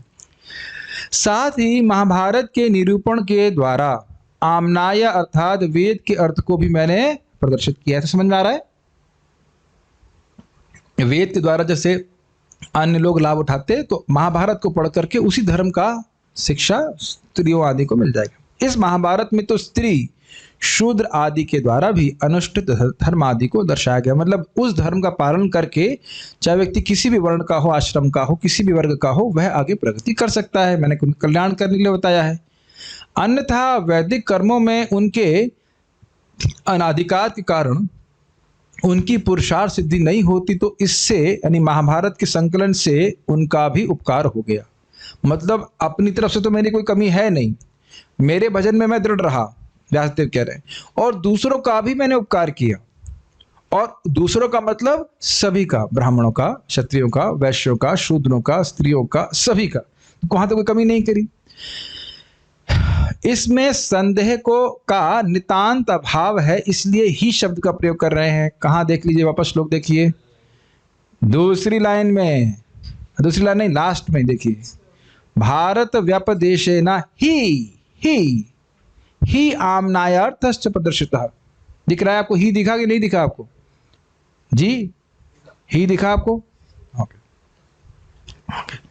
तो इस प्रकार से कह रहे हैं कि इसमें भी कोई संदेह नहीं है कि मैंने परोपकार के लिए भी कार्य किया। मान लीजिए आप खुद भक्ति करें, अच्छी बात है, लेकिन अगर दूसरों का उपकार करते हैं, कल्याण करते हैं, तो आप स्वयं देखेंगे आपकी भक्ति बढ़ी हुई दिखाई पड़ती है। ये तो सब अनुभव करते ही हैं। तो कह रहे हैं कि ना, दूसरों का कल्याण करने में भी मैंने पूरी तरह से प्रयास किया। ओके। कठोर अनुशासिक व्रत तथा शिष्य परंपरा का पालन किए बिना कोई भी वेदों के अर्थ को नहीं समझ सकता। देखिए प्रभुपाद जी की लाइन बहुत सुंदर है। दो बात, अनुशासिक व्रत तो ठीक है, लेकिन शिष्य परंपरा का भी पालन करना होगा। ये नहीं है कि अग्नि जला के बैठ गए तो अब वेदों का हृदय में प्रकाशन हो जाएगा। हाँ, सब समझ में आ रहा है मुझे। ऐसा नहीं होता है। गुरु के मार्गदर्शन में जो तपस्या बताई जाती है वो करते हैं। प्रभुपाद जी से बड़ी वो टीका करते हैं चैतन्य चरितामृत में कि हमारे कुछ शिष्य बड़ी तपस्या बताने वाली किताबें हमारे पास लेके आते हैं, लेकिन दुख की बात ये है कि वह हरे कृष्ण मंत्र का जप भी पूरा नहीं कर पाते हैं। एकदम स्पष्ट प्रभुपाद जी चैतन्य चरितामृत में लिखते हैं। मैंने अपने छोटे से जीवन में देखा कि लोग बड़े बड़े कार्य बहुत सारे कर लेते हैं, लेकिन छोटे छोटे कार्य वो रोज नहीं कर पाते। 5 दिन का व्रत करेंगे, कुछ खाएंगे नहीं, पिएंगे नहीं, इधर ये कर लेंगे, उधर वो कर लेंगे, 6 दिन 12 दिन केवल दूध पिएंगे, ये करेंगे वो करेंगे। But simple exercise, a simple तपस्या of every day coming for Mangal Aarti, रोज मंगल आरती करना, रोज जप करना, रोज तुलसी की पूजा, रोज भागवत, इसमें खुश हो जाते। ये मैं एक बार नहीं देख रहा हूँ, मतलब छोटे से भक्ति के जीवन, मैं तो छोटा ही बोल रहा हूँ, 12-13 साल यहाँ पे जो वृंदावन में रह रहा हूँ, इसी में वो ब्लास्ट हो जाते हैं। मतलब उनको लगता है ये बहुत ज़्यादा है, कुछ एक दिन बहुत ज़्यादा करना, यहाँ चले जाए, ये कर ले, वो कर ले, इसमें बहुत सोचते हैं इससे हम बहुत प्रगति कर लेंगे। लेकिन प्रगति होती है रेगुलरली डूइंग द थिंग्स, तत्त कर्म प्रवर्तनात्। ये प्रैक्टिकली मैं देखा। और प्रभुपाद जी जब बोलते हुए हैं, देयर इज इनफ तपस्या, do not create your own. एक वक्त मुझे बोले थे, अभी तो मैं नाम नहीं रख रहा, मुझे हंसी आती है, बोले प्रभु जी क्या हम पूरी रात जगे एकादशी में? मैंने कहा नहीं आप टाइम से सो जाइए ताकि अगले दिन आप मंगल आरती के लिए उठिए। एक व्यक्ति बोले प्रभु जी क्या मैं केवल निर्जला करूं? मैं नहीं, आप प्रसाद ग्रहण कर लीजिए, फल फूल जो भी आप, जैसे आपका शरीर ठीक से चले और भजन कर सकें। ये सच्ची घटना है। हमारे मतलब आश्रम में पहले एक व्यक्ति था, वो हर बार निर्जला करते थे, उनका लीवर ही खराब हो गया। उसके बाद 28,000 रुपये लगे उनकी बॉडी इंजन ठीक करने में इंजन चेंज करा। भैया देखो ऐसी तपस्या करने की शक्ति हमारे पास नहीं है। जबरदस्ती की तपस्या मत करो कि शरीर खराब हो जाए, फिर दिमाग भी खराब हो गया, फिर मंदिर छोड़ के चले गए। ऐसा करने की क्या जरूरत है? Why you just can't keep it simple? Chant 16 rounds nicely, 16 माला करिए, सेवा करिए। 16 माला मिनिमम है, ये नहीं कह रहा हूँ कि 16 से अधिक नहीं कर सकते। Why we can't just keep our life simple? Does it make sense? और ये समझ में नहीं आता, कुछ ना कुछ नया करने का जो है लोगों को लगता है कुछ नया। प्रभु जी ये चतुर्मास में हम क्या करें? अरे भाई जो 16 माला जो प्रभुपाद दिए हैं, आप शास्त्र में देखिए क्या लगते हैं, सुबह उठना चाहिए, तो रोज ही उठते हैं। सुबह उठ के स्नान करना चाहिए, करते ही हैं। सुबह उठ के ठाकुर जी की पूजा करनी चाहिए, तो सब कुछ तो प्रभुपाद जी दे दिए हैं, तब नया क्या करना है बताइए? Is it not? रोज ये प्लीज सब लोग बहुत ध्यान पूर्वक सुनिए। भक्ति रसामृत महाराज बोले आप नियमित रूप से साधना करें, नियमित जीवन जिएं, इससे सत्वगुण की वृद्धि होती है और आपको भक्ति करने में सुख मिलेगा। चेंज नहीं करना चाहिए, आज ये करना है कल वो करना है, आज ये कर रहे हैं कल वो कर रहे हैं, उससे मन ठीक नहीं होता है। एनीहाउ कुछ बातें यहाँ पे हमारे शिक्षा के लिए भी उनको मैं चर्चा कर लिया। तात्पर्य प्रभुपाद जी का पढ़ रहे थे हम लोग। अनुशासिक व्रत जो है वह हमको गुरु शिष्य परंपरा के अनुसार ग्रहण करने होते हैं, अपने मन से नहीं। अभिलाषी व्यक्ति को चाहिए कि वेदों, गुरुओं तथा याज्ञिक अग्नि की पूजा करे। तो अग्नि की पूजा हम लोग प्रसादम बनाने से कर लेते हैं, और तो कोई यज्ञ करते नहीं। गुरु पूजा हम करते ही हैं। वेद का सार श्रीमद् भागवतम का अध्ययन हम रोज ही करते हैं। वैदिक, हाँ व्यासदेव जी भी वेद का अध्ययन कर रहे हैं, तो आप किस खेत की मूली हैं? कौन से खेत की मूली है आप? अपने शहरों का नाम मत बताना। समझ रहे हैं? जब हमको जब व्यासदेव जी कह रहे हैं कि सब पढ़ने की जरूरत है, सुखदेव गोस्वामी को पढ़ने की जरूरत है, तो हम इतने परमहंस हैं। और अगर परमहंस हो तो परमहंस संहिता ही है। परमहंसों को सम्यक रूप से हित करने वाली संहिता। ये बात समझ लीजिएगा कि जिस प्रकार से भागवत को बोलने पढ़ने वाले का दर्शन होता है, दृष्टि होती है, वैसा उसको ना पढ़ने वाले की बिल्कुल दृष्टि नहीं होती। ये तो मैं भक्तों के से अपने डीलिंग के द्वारा समझ लेता हूँ। और जो श्रवण नहीं कीर्तन नहीं करते हैं, वो अगर उल जलूल तरीके से बर्ताव करते हैं तो मुझे कोई आश्चर्य भी नहीं होता है। और आप भी आश्चर्य मत कभी प्रकट करना कि ये वक्त ऐसे कैसे बर्ताव कर सकता है। उससे पूछो कि भागवत कब पढ़ी थी लास्ट टाइम, एकदम स्पष्ट। आप कहोगे प्रभु इतना कठोर कैसे बोलते हैं? आपसे पूछ लो कि भागवत कब पढ़ी थी। जो व्यक्ति नियमित रूप से भागवत पढ़ेगा, जब करेगा, वो वैसा बर्ताव कर ही नहीं सकता। करेगा तो तुरंत उसका शर्म से सर नीचा हो जाएगा, ना मैंने ऐसे गलत कार्य क्यों कर दिया। हो ही नहीं सकता, इस प्रकार से हो ही नहीं सकता कि भागवत आपकी दृष्टि को परिवर्तित ना करे। असंभव। गलत भी करोगे तो आप कहोगे नहीं मेरे से गलत हो गया, भगवान प्रभु जी मुझसे गलत हो गया। ऐसा नहीं करना चाहिए। This is absolutely impossible. ये इसलिए बोल रहा हूं इम्पॉसिबल क्योंकि मेरी दृष्टि तो बुरी तरह परिवर्तित होती जा रही है इसकी वजह से। पता नहीं, अगर जब अपने से हो, अपने पे हम महसूस कर रहे हैं, तो सभी जीव तो एक ही जैसे, ना कोई अलग वैरायटी का जीव तो है नहीं, सब बात। वैदिक ज्ञान की इन समस्त बारीकियों को क्रमबद्ध रूप से महाभारत में प्रस्तुत किया गया है, ताकि स्त्री वर्ग, श्रमिक वर्ग तथा ब्राह्मण, क्षत्रिय, वैश्य कुलों के अयोग्य व्यक्ति उन्हें समझ सकें। ये बातें सारी स्पष्ट हैं। इस युग में मूल वेदों की अपेक्षा महाभारत अधिक आवश्यक है, क्योंकि वेदों के प्रयोजन को हम समझ नहीं सकेंगे। अब आखिरी श्लोक आज का आपकी प्रसन्नता के लिए, ये बोलने से बड़ा खुश हो जाता है। आखिरी श्लोक, वाह। तथापि बत मेदेह्यो आत्मा चैवात्मना विभो असंपन्न इवा भाति ब्रह्मवर्चस्य सत्तमः। तथापि का अर्थ क्या हुआ? फिर भी का अर्थ लिंक है पिछले श्लोक से, अर्थात इतना सब कुछ किया मैंने, सब वेद का अध्ययन किया, अग्नि को होम दिया, इत्यादि सब कुछ किया और लोगों के उपकार के लिए महाभारत लिख दी। फिर भी बता शब्द प्रपात क्या कह रहे हैं? दोष। फिर भी तथापि बत किसी दोष के कारण में देह्यो मतलब देहाभिमानी आत्मा या मन अभिमानी आत्मा, मतलब देह में रहने वाली आत्मा, देह्यो ही आत्मा चैव आत्मना विभु, मेरी आत्मा संतुष्ट नहीं है। विभु शब्द किसके लिए है यहाँ पे? पर्याप्त, संतुष्ट नहीं है। असंपन्न इव अभाति, असंपन्न, अकृतार्थ, अनसेटिस्फाइड, अनफुलफिल्ड की तरह लग रहा हूं। व्यासदेव इस प्रकार से असंपन्न नहीं थे, इसलिए शब्द है इव, असंपन्न जैसा लग रहा, पूर्ण नहीं हुआ, मजा नहीं, मतलब तृप्ति नहीं हुई, इस प्रकार का अतृप्त, इनकम्प्लीट अपने आप को अनुभव कर रहा हूं। यद्यपि ब्रह्म वर्चस्व सत्य, महाप्रभुपाद जी ने ब्रह्म वर्चस्व का क्या बोला है? वेदांतियों का सत्परम, यानी कि जो वेद पढ़ने वाले हैं, पढ़ने पढ़ाने वाले, उसमें सर्वश्रेष्ठ हैं। अगर कहे वेद जानना है तो कैसे जानो? अरे व्यासदेव जी की तरह जानो, उस प्रकार से हैं।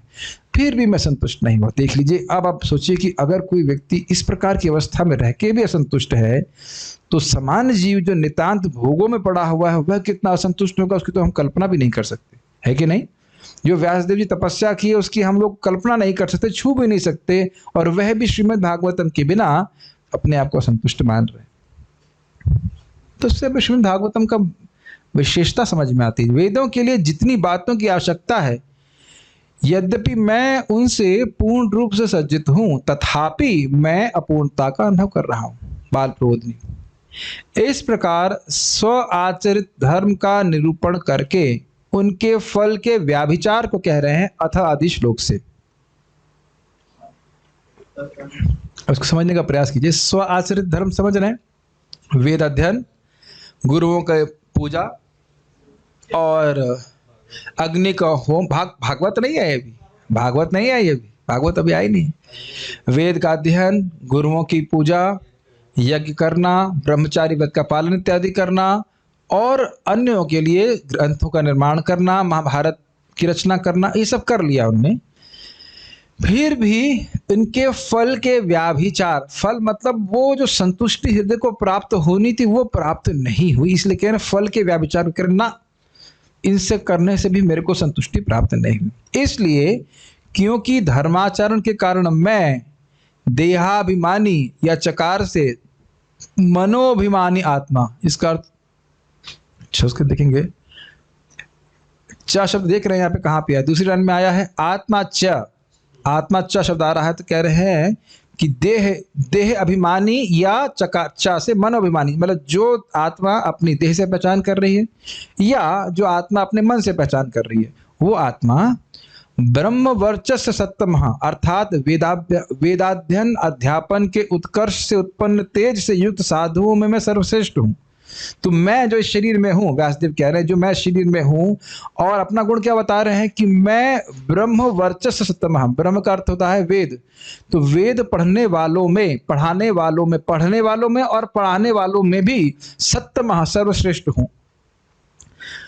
पाठ वेद से ब्रह्म वर्चस्वियों में कमनीयतम हूँ। एक और कहीं पाठ वेद होगा तो उसमें कह रहे हैं कि जो व्यक्ति ब्रह्म वेद पढ़ने पढ़ाने वाले लोग हैं उनमें कमनीयतम हूँ। मतलब अगर कोई कहे कि कैसा बनना चाहिए वेद पढ़ाने वालों में, तो कहना ही व्यासदेव जैसा बनना चाहिए, इस प्रकार से हूँ। अपने स्वरूप से ही मैं विभु हूँ। प्रभुपाद जी में विभु शब्द का अर्थ लिए है क्या? पर्याप्त यानी संतुष्ट, ठीक है। तो यानी कि मैं अपने स्वरूप से ही पर्याप्त हूँ। पर्याप्त का मतलब हो गया है संतुष्ट हूँ, सेटिस्फाइड हूँ, मुझे किसी वस्तु की आवश्यकता नहीं है। और पुनः धर्माचरण में सर्वथा समर्थ हूँ, तो भी अपने को असंपन्न अर्थात अप्राप्त मनोरथ अर्थात असंतुष्ट जैसा अनुभव कर रहा हूँ। थोड़ा लंबी हिंदी हो गई, समझिए। तो कह रहे मैं विभु हूँ, मैं संतुष्ट हूँ, आत्मराम हूँ। अब समझ में आया? और मान लो आत्मराम नहीं भी होते, एक आप मान भी लीजिए, तो भाई धर्माचरण करके व्यक्ति अपने मनोरथ को प्राप्त कर सकता है। तो कह रहे मैं धर्म आचरण करने में भी सर्वथा समर्थ हूं, जैसा कि पिछले श्लोक में आपने देखा, कहीं कोई कमी नहीं थी, तो भी वह अपने आप को ऐसा मान रहे हैं कि उनका मनोरथ पूर्ण नहीं हुआ। ये बड़ी आश्चर्य की बात है, इज इट नॉट? हम लोग तो व्यासदेव जी की स्थिति की कल्पना भी नहीं कर सकते हैं, लेकिन वो भगवान के अवतार हैं, विभु हैं, सर्वसमर्थ हैं, पूरी तरह से अपने आप में संतुष्ट हैं। स्वरूप से ही उनको जगत में कुछ व्यक्ति वस्तु को प्राप्त करने की कोई भी किंचित अभिलाषा नहीं है। इस समझ में आ रहा है आपको? कहीं कोई ग्लानि नहीं कर रहे, कोई अभाव का अनुभव नहीं कर रहे कि भाई हमें कुछ ये प्राप्त हो जाता तो बड़ा अच्छा होता, ऐसा कुछ है नहीं ना।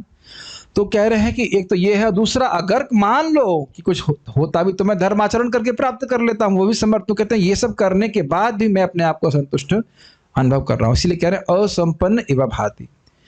इस सब की निश्चितता को सूचित करने के लिए ही शब्द का प्रयोग कर रहे हैं। मतलब निश्चित ही वो विभु है, निश्चित ही उनमें समर्थता है कि धर्माचरण कर सके, लेकिन फिर भी असंपन्न लग रहे हैं। असंपन्न समझ रहे, पूर्ण नहीं हुए, अतृप्त रह गए। हाँ जी, ज्ञानी होने के कारण वस्तुतः मनोरथ के अभाव से उनमें उद्वेग नहीं है, इस अभिप्राय से इव शब्द का प्रयोग यहाँ पे हुआ। इसका अर्थ क्या है?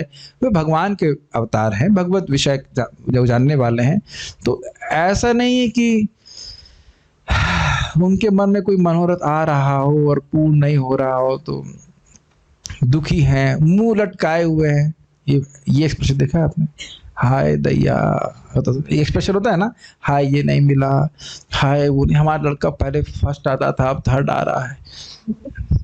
ऐसा लोग करते हैं, मुझे हंसी आती है इसके ऊपर। मैंने प्रवचन दिया था गोलोक चार्ट के ऊपर, गोलोक में कैसे पहुंचेंगे। मैंने कोई प्रश्न? कोई प्रश्न नहीं। क्लास के बाद क्या प्रश्न है? प्रभु जी हमारी लड़की पहले फर्स्ट आती थी अब थर्ड आती। हमने कहा धन्य है, आप सबसे पहले गोलोक पहुंचेंगे।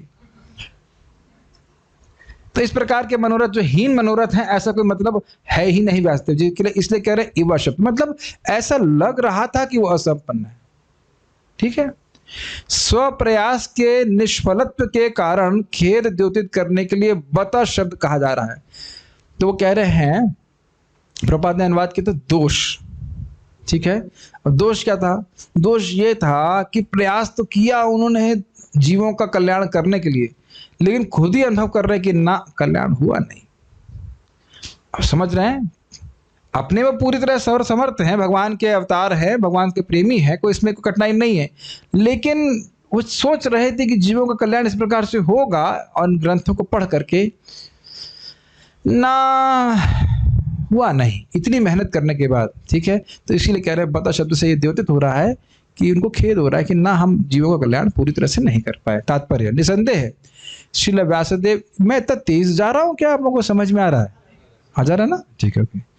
निसंदेह श्रील व्यासदेव वैदिक उपलब्धियों से परिपूर्ण थे। पदार्थ यानी जड़ता में डूबे हुए जीव की शुद्धि वेद वर्णित कृत्यों से ही संभव है, लेकिन चरम उपलब्धि तो भिन्न है। ये थोड़ा समझना होगा। आप जानते हैं कि जो जीव बिल्कुल भोग में प्रवृत्त है वह कुछ भी किसी की सुनना नहीं चाहता है। तो कम से कम वेद व्यास जी ने कहा चलो कर्मकांड में आओ, कुछ नियमों का पालन करो, तो उससे कम से कम बड़ा हृदय शुद्ध हो जाएगा, लेकिन भगवत प्रेम प्राप्त हो जाएगा। वो जानते थे ऐसा नहीं होने वाला है। कर्म कांड इत्यादि करने से कुछ कुछ हृदय शुद्ध हो सकता है नियम का पालन करने से, लेकिन भगवत प्रेम प्राप्त नहीं होगा, भक्ति प्राप्त नहीं होगी। ये बात बोल रहा है।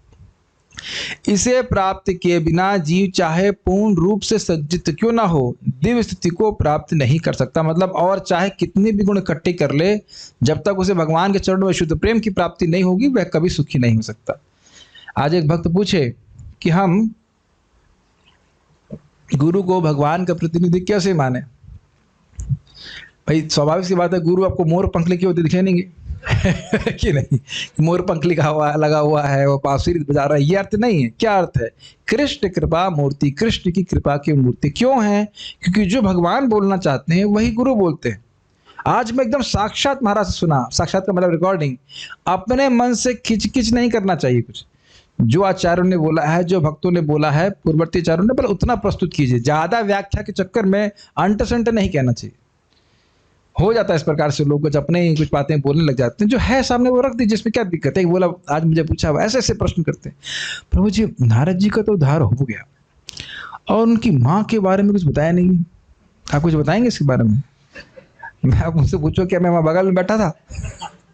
जब शास्त्र में लिखा नहीं है, पिछले कल की घटना है, मुझे अपने पिछले जीवन के बारे में कुछ पता नहीं है, और नारद जी के पिछले जीवन में क्या हुआ मैं कैसे बोल सकता हूँ? जब भागवत में नहीं लिखा है तो क्या बोल सकते हैं? भाई वैष्णवों की सेवा करी है तो कुछ ना कुछ तो कल्याण हुआ ही होगा, है ना? नारद जी उनके बेटे निकले, भगवान के पार्षद बन गए, तो वह भी कुछ लाभ उठाई होंगी, लेकिन हम तो कुछ नहीं कह सकते ना कि क्या हुआ उनके साथ में।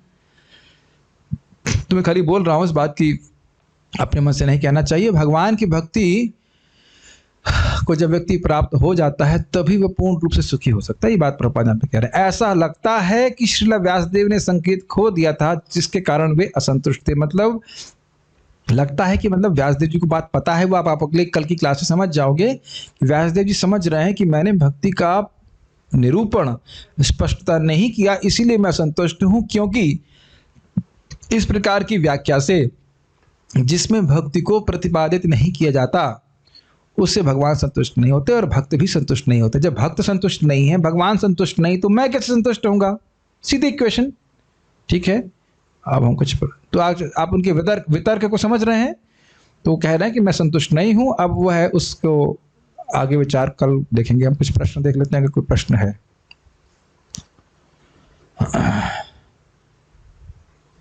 दुख की हत्या और सुख की प्राप्ति के लिए बस हम क्या बोलना चाहते हैं? दुखी ही कामी हो हम सुख मानते हैं। दुख क्या बोलना चाहते हैं? कमी हो, सॉरी, दुख की कमी को हम सुख मानते हैं। पता नहीं आप कुछ भी मानते हो ऐसा, पता नहीं है कि नहीं। सुख मतलब होता है भगवान की भक्ति से, भगवान की भक्ति के द्वारा जो भगवान का दिव्य संस्पर्श जीव को प्राप्त होता है उससे वो सुखी हो जाता है। भगवान प्रसन्न होते हैं भक्ति के द्वारा तो वह जीव सुखी हो जाता है। अब पता नहीं आप क्या मानते हैं, मुझे नहीं पता। आप जब भी मानते हो नहीं, शास्त्र का वर्णन इस प्रकार से है नहीं। सुखम आत्यंतिकम यतद बुद्धि ग्राह्यम अतीन्द्रियम वेति यत्र न चैवायम स्थितश्चलति तत्वतः यम लब्ध्वा चापरम लाभम मन्यते नाधिकम ततः यस्मिन् स्थितो न दुखेना गुरुनापि विचारयेत्। भगवान सुख की व्याख्या करते हैं। जब इंद्रिया पूरी तरह शुद्ध हो जाती तब जीव भगवान से निश्रित, भगवान से बाहर आने वाले दिव्य सुख का अनुभव करता है। आप सभी लोग को अनुभव होगा जब करते हैं, कभी कभी सुबह, मतलब रोज जब करते हैं, लेकिन सुबह उठ करके जब हम बड़ी एकाग्रता से मन लगा कर जब हो पाता है तो बड़ा अच्छा लगता है। तब भले टांग में दर्द हो लेकिन फिर भी अच्छा लगता है। ऐसा भक्त लोग अनुभव कर सकते हैं, कोई दिक्कत नहीं। कह रहे हैं कोई कैसे आपसे दूर जा सकता है? बहुत लोग गए हैं, घबराइए मत। उनको लगता है तो ये व्यक्ति तो टू मच है। अरे भाई, एक दिन मंगल आरती, 2 दिन मंगल आरती, रोज मंगल आरती आना चाहिए, ऐसा ना होता है। कभी छुट्टी मिले हमको। प्रभुपाद जी से एक व्यक्ति, उनका शिष्य बोला, प्रभुपाद कुछ रिक्रिएशन नहीं है कृष्ण भावना में? प्रभुपाद जी कहे इसमें रिक्रिएशन के अलावा है क्या?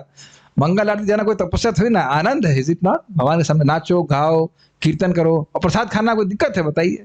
लेकिन अब उसको भी भगवान कैसे असंतुष्ट हो सकते हैं? बिल्कुल हो सकते हैं। अगर कोई व्यक्ति भक्ति नहीं करता है, भगवान की आज्ञा के विरुद्ध चलता है तो भगवान गुस्सा होते हैं। भगवान गीता में इस बात को बोलते हैं, ममात्मा परदेहिषु, मुझको भी दुखी करता है और अपने आप को भी दुखी करता है। फालतू फंड की तपस्या करने वाले, आप वहां पढ़ लीजिएगा जो तपस्या का वर्णन आता है ना, 3 प्रकार की तपस्या होती है आसुरी, देवी और आशीष विभाग में। बिल्कुल भगवान अप्रसन्न होते हैं। आपको याद नहीं है वो हम लोग चर्चा कर रहे थे, क्या वो क्या नाम थे काशी के मायावादी, क्या नाम क्या था, प्रकाशानंद सरस्वती, भगवान के विग्रह को निराकार कहते थे। तो भगवान बहुत क्रोधित हो रहे थे, दांत दबा के बोल रहे थे, ये व्यक्ति ऐसे करके मतलब बोल रहे होंगे। चैतन्य भागवत में लिखा है, मेरा सुंदर स्वरूप है और इसको निराकार कहता है, इसको मैंने कुष्ठ रोग दिया है लेकिन इसको समझ नहीं आ रहा। ऐसे करके महाप्रभु गुस्सा भी होते हैं। तो ऐसा मत सोचिए कि, और बड़े जब आपको भक्ति करता है, भगवान का नामोच्चारण करते हैं तो भगवान प्रसन्न भी होते हैं। भगवान कोई पत्थर थोड़े ना जो अप्रसन्न हो जाए, या सॉरी प्रसन्न ना हो, प्रसन्न भी होते हैं और अप्रसन्न भी होते हैं। समसिद्धेर हरि तोषणम फिर क्यों बोलते? वर्णाश्रम का उद्देश्य है भगवान हरि को संतुष्ट करना। कैसे संतुष्ट करेंगे? श्रुतव्य कीर्तितव्यश्च ध्येय पूजश्च नित्यदा। उनका श्रवण करके, कीर्तन करके, स्मरण करके, उनका पूजन करके भगवान संतुष्ट होते हैं। ठीक है, okay. Sometimes I feel like chanting is not working, what should I do? My mind keeps giving thousands of reasons. Then you should chant Hare Krishna. If you don't chant, then see what happens to you. Then you will understand how the chanting is working. Don't try it. अगर जब बंद कर देगा कोई व्यक्ति, तब उसकी गति देखिए, तब उसकी सोचने की स्थिति को देखिए। भक्तों के देखिए हो क्या रहा है। हमारे गुरु महाराज संबंध में बता रहे थे कि नाम जप या भक्ति का कोई भी अंग तुरंत प्रभावशाली होता है, हम लोग बस देख नहीं पाते हैं। देखिए, पाप नाश करने की बात करें तुरंत प्रभाव होता है, लेकिन प्रेम प्राप्ति करने में थोड़ा समय लगता है। ठीक है ना? आप यहाँ आकर के ये प्रवचन जो सुन रहे हो, ये सभी लोगों की इच्छा नहीं होती इस प्रकार से भागवत सुनने की। क्या सुना था आपने? पुण्यर विना तू श्रवण इच्छा न उत्पद्यते इति अर्थः। श्रीधर स्वामी बात बोले हैं कि जिसके हृदय में भागवत को सुनने की इच्छा हो रही है, ऐसे कह लीजिए जिसके पास पुण्य नहीं है, भागवत सुनना छोड़िए, भागवत सुनने की इच्छा भी नहीं आएगी, संकल्प ही नहीं उठेगा कि भागवत में सुनूं। तो इसीलिए श्रीमद् भागवतम का श्रवण करना चाहिए, भक्ति करते रहना चाहिए। कैसे बोल रहे हैं कि कुछ नहीं हो सकता? आप सुबह उठ करके बढ़िया से जाप कीजिए, कैसे कह सकते हो कि कोई प्रभाव नहीं होता? बताओ, मुझे तो बड़ा आश्चर्य लग रहा है कैसे कह रहे। हाँ, मन के द्वारा माया ये बोलती रहेगी कि जप करने से कोई फायदा नहीं है, इसीलिए जूते मारने होते मन को। ये प्रभु जी कितने कठोर वचन बोल रहे हो, ये मेरे वचन नहीं है, श्रील भक्ति सिद्धांत सरस्वती ठाकुर जी के वचन है। भक्ति सिद्धांत सरस्वती ठाकुर जी के। सुबह उठो और 100 चप्पलें मारो अपने मन को, और रात में ये वाले सर को नहीं है तो सर खून निकल आएगा, मन सूक्ष्म वाले मन, और रात में सो तो 100 जूते मारो अपने मन को कि तेरी बात मैं नहीं सुनूंगा। परम पूज्य नवयोगेंद्र महाराज का अच्छा को कोटे से ना, मलिन मन की हर बात बेकार है, हरि नाम है सार है, नाम गाने सदा रुचि, कीर्तनिया सदा है। हम महाप्रभु आधार इस बात अच्छा बोलते हैं, बिल्कुल सही बात है। कुछ ना कुछ मन, बहुत सारे सन्यासी बोलते हैं मेंटल कॉन्कॉक्शन फैक्ट्री, तुम इस तरह से संतुष्ट नहीं हो, लेकिन ये भोग करोगे जरूर संतुष्ट हो जाओगे। अच्छा, इस भोग के बारे में तुमने क्या सोचा है? What do you think about that sense gratification? Constantly मन का चैटर चलता रहता है, तो उसको ध्यान नहीं देना है, वो कचरा बोलता ही रहेगा। कभी मन अगर बोलने लग जाए कि हाँ हमें जब करना चाहिए, चलो जब करना चाहिए, तब तो बात मानिए, फिर भी विश्वास नहीं करना चाहिए। तो मन की बात पर विश्वास क्यों करेंगे? भगवान की कृपा शक्ति गुरु में आती है, मैं इसलिए गुरु कृष्ण की प्रतिनिधि होते हैं। हाँ, लेकिन वो गुरु परंपरा में होते हैं। When are you going to start initiation process? Okay, next question. मैं अपनी दीक्षा संभाल लूं मैं अपने ही कोई से मैं शिष्य बन जाऊं पहले ठीक से, तो फिर उसके बाद गुरु बनेंगे। इतना हेडेक क्यों लेंगे? ठीक है कि नहीं? Out of millions of watering, ठीक है ठीक है ठीक है। और कोई प्रश्न नहीं ना? कई बार जब करते हुए कृष्ण को सामने लाते हैं, आंखों से आंसू भी निकलते लगते हैं, और पर रोने भी आपका कंट्रोल, और रोने पर अपना कंट्रोल नहीं रहता, ऐसा क्यों? खूब रोइए, कोई दिक्कत हो रहा है। जूम पे तो वीडियो ऑफ करके हाँ वीडियो ऑन करके मत रोइए, तब फिर मैं स्पॉटलाइट पे डाल दूंगा, देखो माता जी कितनी एडवांस्ड हैं या कोई प्रभु जी कितने एडवांस्ड हैं। रोने में कोई दिक्कत नहीं है, रोना चाहिए। स्पेशली जब आप चैतन्य चरितामृत पढ़ेंगे, अकेले में ही पढ़ना चाहिए अगर आप ऐसा कर रहे हैं, या बृहद भागवतमृत पढ़ेंगे कभी, तो नेचुरली यू विल फील कि what I am doing here, is it not? क्यों नहीं आपके हृदय में आंसू आएगा? लेकिन अकेले में रोना चाहिए, सबके सामने रोना थोड़ा उचित नहीं है, स्वाभाविक सी बात है। ये देखिए होता ही है जब आप ना, ये मैं बड़ा अच्छा प्रश्न किया, जब आप जब करते हैं ना और जब सुनते हैं, तो सुनने के द्वारा भगवान हृदय में जाते हैं और कुछ भाव उत्पन्न करते हैं। आज मैं एक बहुत कुछ सिंपल सी बात बोल रहा था, हमारे किसी ग्वाले ने बोल दिया, तुम रोटी नहीं ले सकते, वो इतनी बात बोल दिया, एकदम गर्म हो गए ये वो।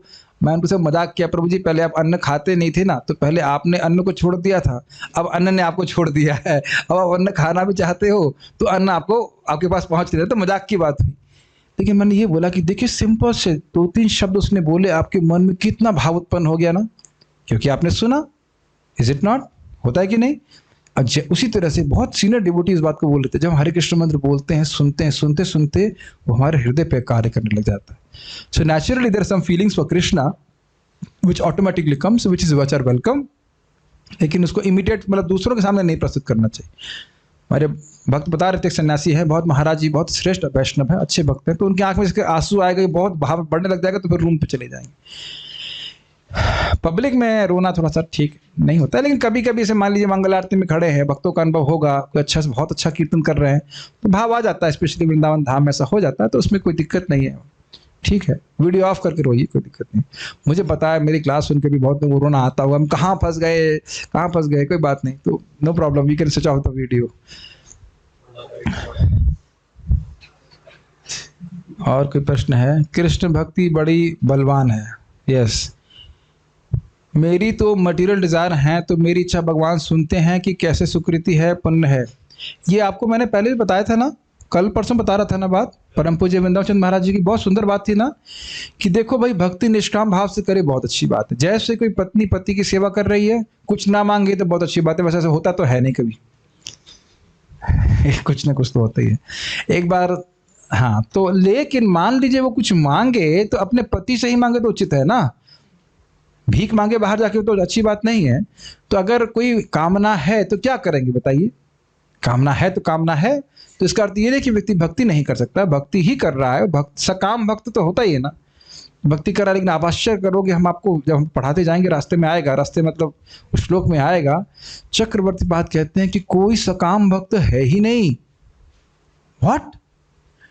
एकदम स्पष्ट, अभी मैं ढूंढ नहीं पाऊंगा, लेकिन जो लिखे है टीका में 5वें स्कंद में कहीं पे आए, कह रहे कोई सकाम भक्त है ही नहीं।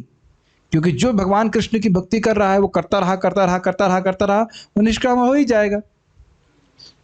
ध्रुव महाराज प्रत्यक्ष उदाहरण है इसके लिए। और प्रभुपाद इसमें लिखते भी हैं कि ध्रुव महाराज का जीवन हमें सिखाता है कि अगर भौतिक इच्छा भी है तो भी भगवान के ही पास आना चाहिए, लेकिन निर्वलिक भजन करना चाहिए। जो भक्ति कर रहा है उसको करे। ये मैं अपने जीवन से देखा, मैं दूसरों को जानता नहीं, लेकिन मैं एकदम I was bewildered for getting into IIT. अब कोई इच्छा नहीं है आईआईटी में जाने की। कभी कभी मैं कई बार बोल चुका हूँ, सपना आता है कि हम पढ़ाई कर रहे हैं, पीएचडी कर रहे हैं, एकदम it was a nightmare for me. कोई इच्छा नहीं आती। तो अपने जीवन से मैं देख रहा हूँ कि कितनी भी भौतिक इच्छा हो, कुछ भी हो, अब जब कीजिए, भक्ति करते रहिए, क्यों नहीं हृदय शुद्ध होगा। और अगर हृदय शुद्ध नहीं होता तो क्या आप लोग रोज यहाँ पे नौकरी प्राप्त करने के लिए भागवत सुनने के लिए आ रहे हैं? बताइए। अब ये भी नहीं कह सकते कि हृदय पूरी तरह शुद्ध हो गया है, लेकिन you are not coming here to whatever get some material things, is it not? तो उसके लिए कोई चिंता की जरूरत नहीं। Please give answer. कौन सा आंसर?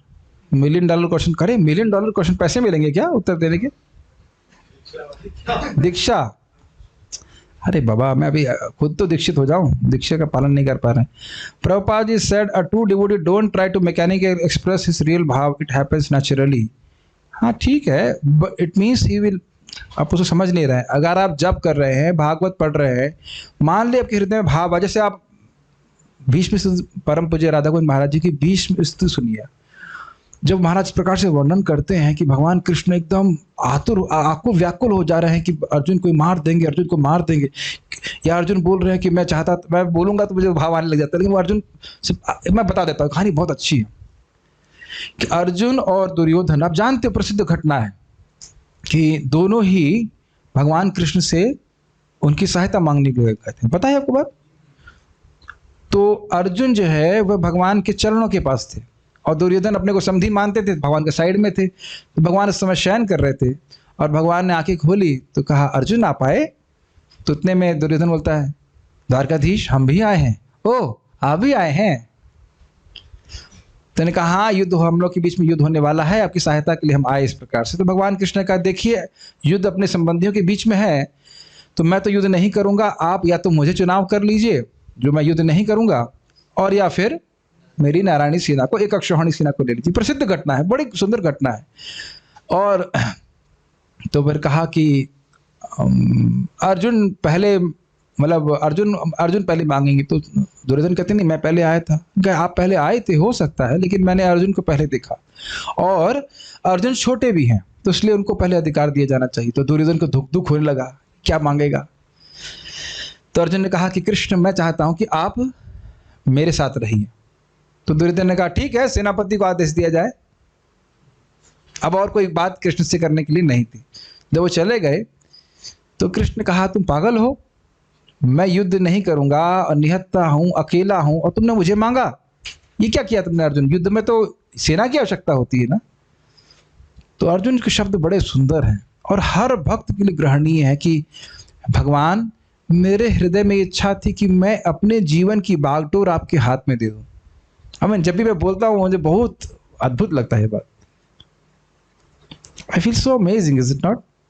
कितने लोग हम आश्चर्य ले रहे हैं, कहते हैं, अर्जुन कहते हैं, नहीं, मैं अपने जीवन की बागडोर आपके हाथ में दे देना चाहता था, ये मेरी बहुत इच्छा है, ये मैं मौका मुझे प्राप्त हुआ। तो महाभारत में इसको बात को पढ़ा हूँ एक जगह, भगवान श्री कृष्ण स्वयं अर्जुन कहते हैं, माता कुंती को कहते हैं कि पूरा ब्रह्मांड भी उधर चला जाए, आपके 5 बच्चों को मैं बचा के वापस लेके आऊंगा। कृष्ण इज सो मतलब लविंग टू हिज डिवोटीज। तो जब इस प्रकार की आप घटनाओं को पढ़ेंगे तो क्यों हृदय में भाव उत्पन्न नहीं होगा? इसमें कोई मैकेनिकल भाव की बात थोड़ी ना होती, स्वाभाविक रूप से आपसे भगवान कृष्ण के प्रति प्रेम होता है। At least for that time being, it's not that you are a sahajiya all that, is it not? So ये सब बातें हैं, मतलब अभी मैं वो इमोशनल नहीं होना चाहता हूँ, लेकिन खाली बोल रहा हूँ ये सब बातें भागवत को श्रवण करने के द्वारा होती है। और आता है कि जैसे अर्जुन ने भगवान को समर्पण किया, अपने जीवन की बागडोर उनके हाथ में थी, हम भी कुछ तो जरा बढ़े कि हम समर्पण करें कृष्ण को, देखें कृष्ण क्या करते हैं। Is it not? ओके, मतलब भागवत सुनने की इच्छा सुकृति का फल है या, ये पूछ रही थी। अरे टेंशन मत लो, हाँ सुकृति का ही फल है। क्या है वो शब्द, क्या है? 1.1.2 धर्म प्रोजित कैटबोत्र परमो निर्मत्सराणाम सताम वेद्यम वास्तवमत्र वस्तु शिवदम तापत्रोन्मूलनम श्रीमद्भागवतम महामुनि कृते किं वा परेश्वर सद्यो हृदय अवरुद्ध तेत कृत भी शुश्रूषु भी तत्क्षणात्। जिसने कुछ सुकृत की है तब जाके भागवत सुनने की इच्छा होती है। कभी कभी लोग भक्तों को अपराध करते हैं, विल दे गेट भक्ति और it will take lot of time. ये काफी इंटरेस्टिंग प्रश्न है कि अगर भक्तों का अपराध करते हैं तब क्या भक्ति मिलेगी? अब देखिए प्रभुपाद जी बड़ा अच्छा बात बोलते हैं नारद जी के संबंध में। नारद जी के इस मणिग्रीव और नलकुबेर ने सेवा करी थी। अब लीला बताने में तो संकोच हो रहा है, लेकिन जिस प्रकार से वो नारद जी के सामने आए थे निर्वस्त्र अवस्था में, वो क्या कोई तरीका है किसी साधु के सामने आने का? लेकिन प्रभुपाद जी कहते हैं कि भक्त जो है सूर्य के समान होते हैं। जो शुद्ध भक्त है नारद जी इत्यादि, उनका संपर्क किसी तरह से भी हुआ, हाँ क्योंकि अपराध किया तो इसलिए बहुत समय लगा, लेकिन उद्धार जरूर हो गया। तो इसका मतलब तरीका ये नहीं कि भक्तों का अपराध किया जाए, उत्तर मतलब भाव ये है कि अगर भक्तों की वैष्णव की प्रेम से सेवा की जाए तो फिर हमारी कितनी प्रगति होगी। अपराध करने से तो हम प्रगति नहीं करते हैं, लेकिन एक धारण है इस प्रकार से, अकामा सर्व काम व मोक्ष कामा। Okay okay, understand. अगर एकादशी पारण सही टाइम पर ना हो तो उसका फल मिलता है बुरा। अरे मैं सोच रहा था इसको मैं अवॉइड करूं, बार बार पूछ रहे हैं, तो ठीक है भाई, नहीं पारण का समय में कर लेना चाहिए। ओके, श्यान्वहस्य जन्मांतरे कीर्तनम पुण्यम तथा भागवतम लभेत महोत्सव। ठीक है, फाइनल हो गया। बहुत बहुत धन्यवाद। अब हम लोग अब पारायण करते हैं।